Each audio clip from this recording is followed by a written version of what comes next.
You all right? You look a wee bit shaky. I didn't like him anyway. He wasn't right in the hat. I don't know much about mutinies, but I do know it isn't good form to plan them at the top of your voice. Have you ever said, "This makes no sense," and someone tells you, "You're just not seeing it right"? Well, how do you know? You gotta know where to look and trust your own eyes. There are clues, even a template. Hello, I'm Lewis, and this is the RedPill Diary. Come on in and join us. I've switched the lights on for you. The rivulets of sweat meandered down his dirty face. He wiped it away, only for another to follow. The oppressive heat under the dense jungle canopy was brutal. His large bamboo straw hat kept the periodic downpour at bay, while the shower provided a brief but welcome respite from the sweltering heat and the continual onslaught of flying and biting insects. The downpour slowed the painful journey to a slog. Despite the lush green foliage, the rain poured off the oversaturated soil and down the ravine's predominant clay sides onto the trail, under their feet and over the side. The muddy streams created an uneasy and challenging surface, especially under each man's burden. The rain stopped, the heat returned, and the humidity soared as they marched on. A line of human conscripts, like a prison chain gang without visible chains. Like all the others, he longed for an opening and a breeze, even if momentary. His foot slipped and the weight shifted. The young man felt the rope bite into his shoulder and the back as he moved through the mud, his bare feet struggling to remain a sure foothold in the mire. His worn and tattered shirt was no match for the heavy object he carried. The bolt mounts of the long cylindrical barrel of the dushka continued to rub despite his attempts to shield his back. It was relentless. Like many others, this journey traversed mountainsides, forged rivers, and skirted valley floors, all hidden from the prying eyes under the jungle's canopy. The chain of men trudged through the mud, 1 foot at a time, marching in cadence like insects, hundreds in line in front and hundreds of men behind him, each carrying their burden, each with a piece of a puzzle. Today they would reach Dien, assemble the equipment, rest, and wait for daybreak. It was March 12th, 1954. Now for the backstory. Let's set the stage and identify the cast of characters for this episode. Following the end of World War II in 1945, the Allied powers, Britain, France, Germany, the Soviet Union, began the inexorable race for both power and control, essentially over the previous Axis-controlled countries and territories, Japan and Germany, and others, and Italy. The Cold War began. It was ignited. As this rush went on, a nuclear rush started, Red Scare, Stalin's communism spreading its tentacles around the globe. The U.S., flush with victory and increasing geopolitical power, it flexes its muscle following the war, focused on stemming the rise of communism, wherever it raised its head, or in places it was rumored, believed, or potentially might raise its head. It became the focal issue for the United States around the 1950s and beyond.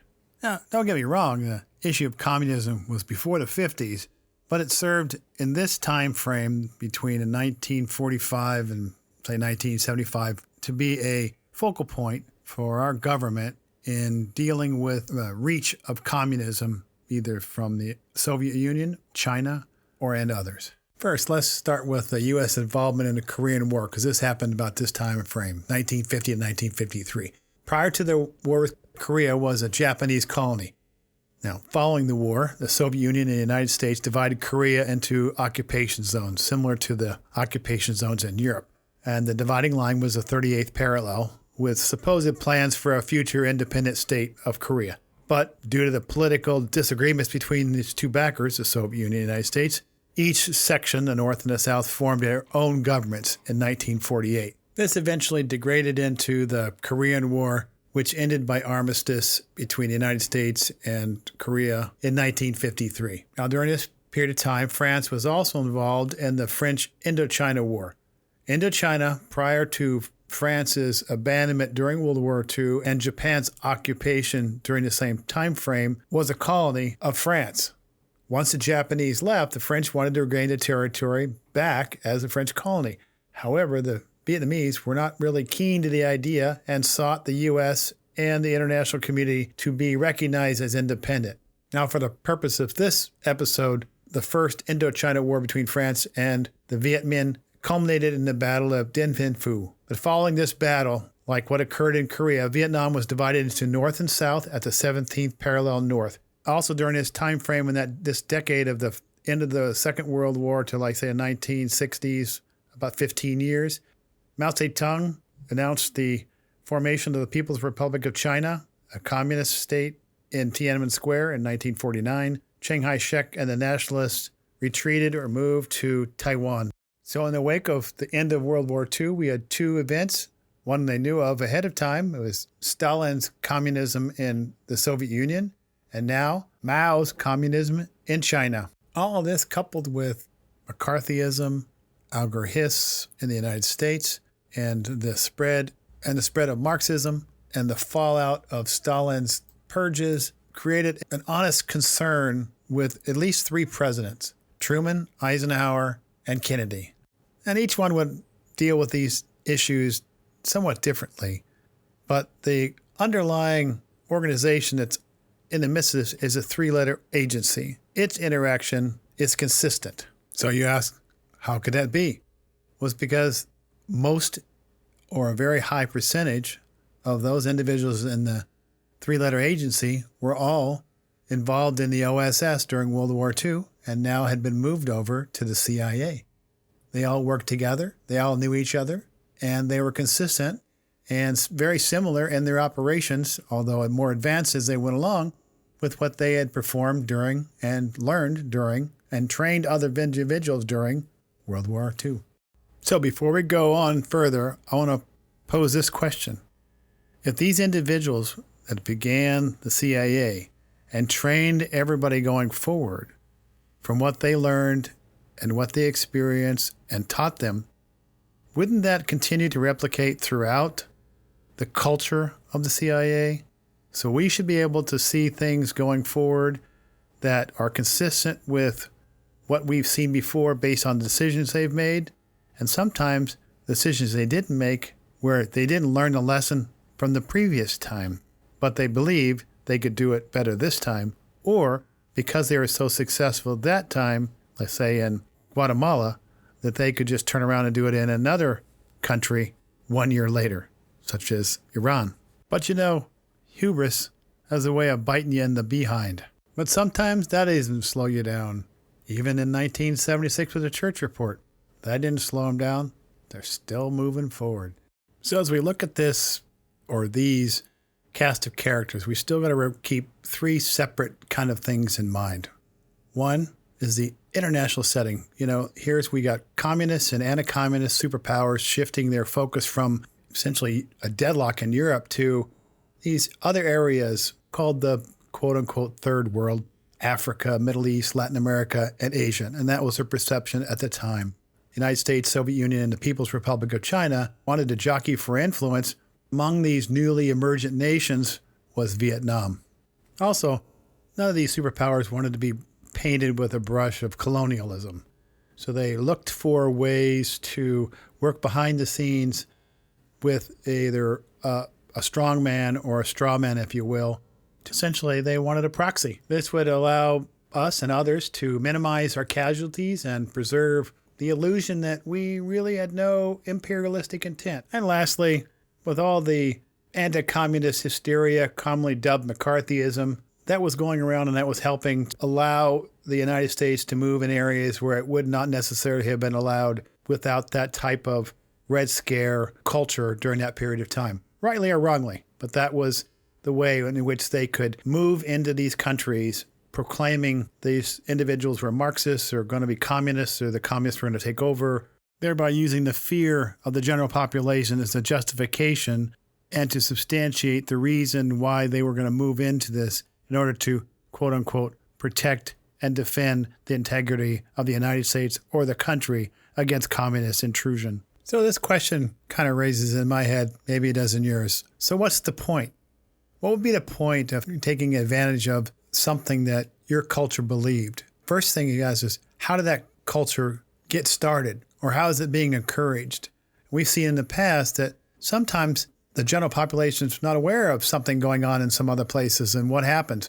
They create the culture through propaganda, the mindset that these things are going on. and they understand the fears, they understand the worldview, and they understand, they being the people that want you to follow along with what they are intending to do or want to do or believe they should do by using the media, the radio, back in the day, social media, etc., in order to foster the social setting, in order to move you in a position. Remember that book, The Nudge? Move you or nudge you to make a decision to go along with what they plan to do for whatever reason they believe is national security, etc., whatever that concern would be. And now we can look at this agency. What are they going to start with first? They're going to find somebody to put it into place. Then what are they going to do? They're going to prop them up. They're going to propagandize to justify why they brought them in there. Then they're going to create disorder and chaos in order to move along and to foster the development of their proxy. And then they're going to create division.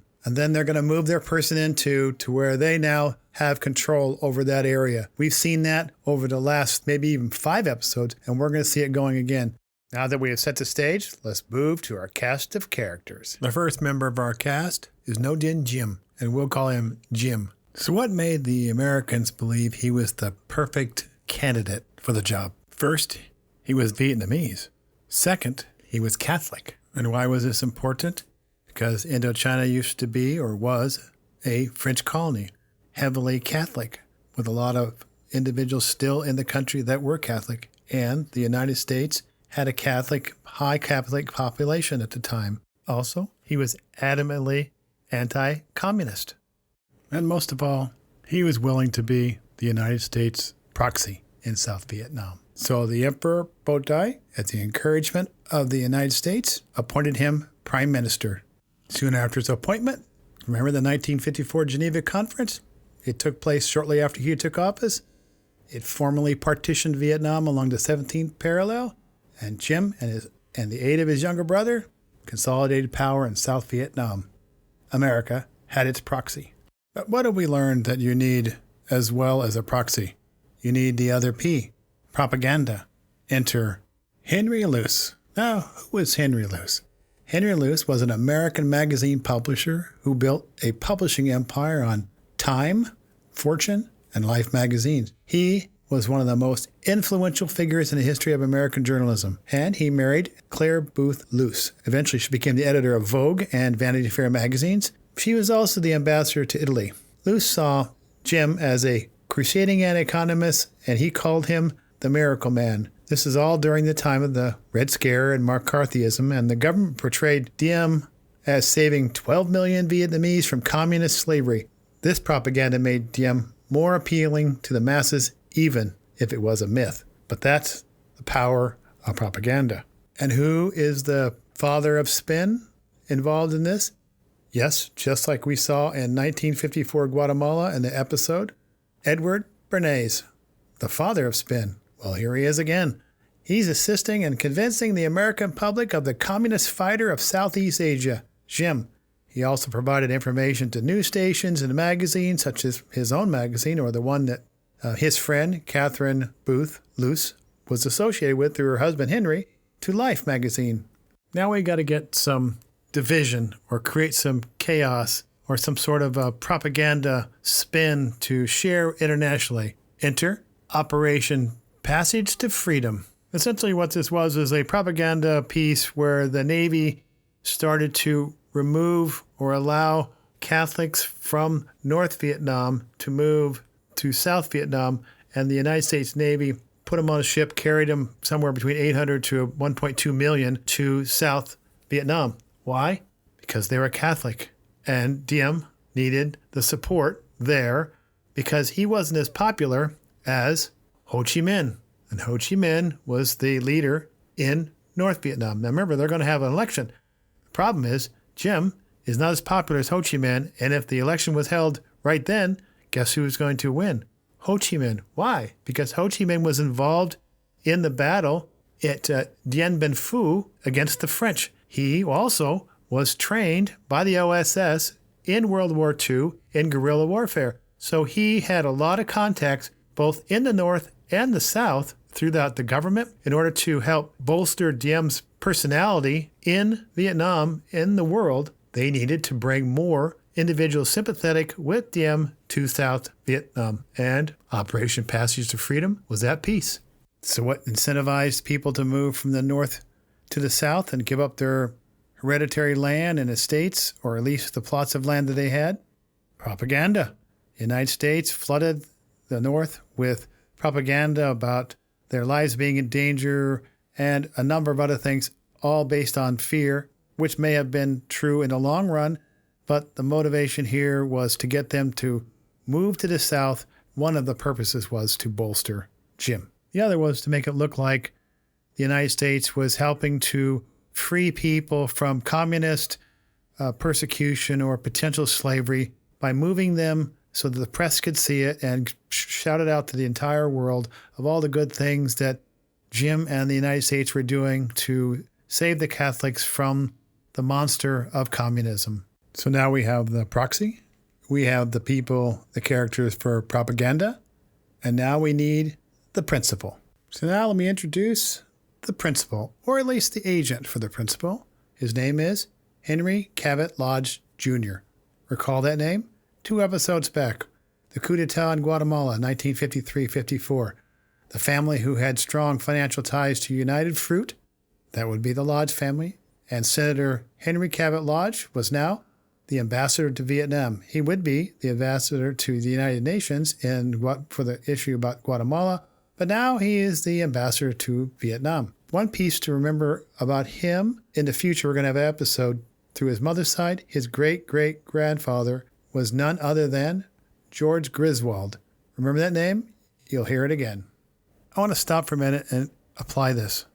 Think about a situation where you have a proxy, someone who really isn't in charge, and underneath is the power base or the principal. Propaganda props this person up, trying to convince the world and the people at large that they are in charge when in reality they don't. They don't have the support that they really could get because they're unrelatable. People don't relate well to them like they did with Jim. So what do? In South Vietnam, they shipped in a bunch of sympathetic people, where we've seen that before.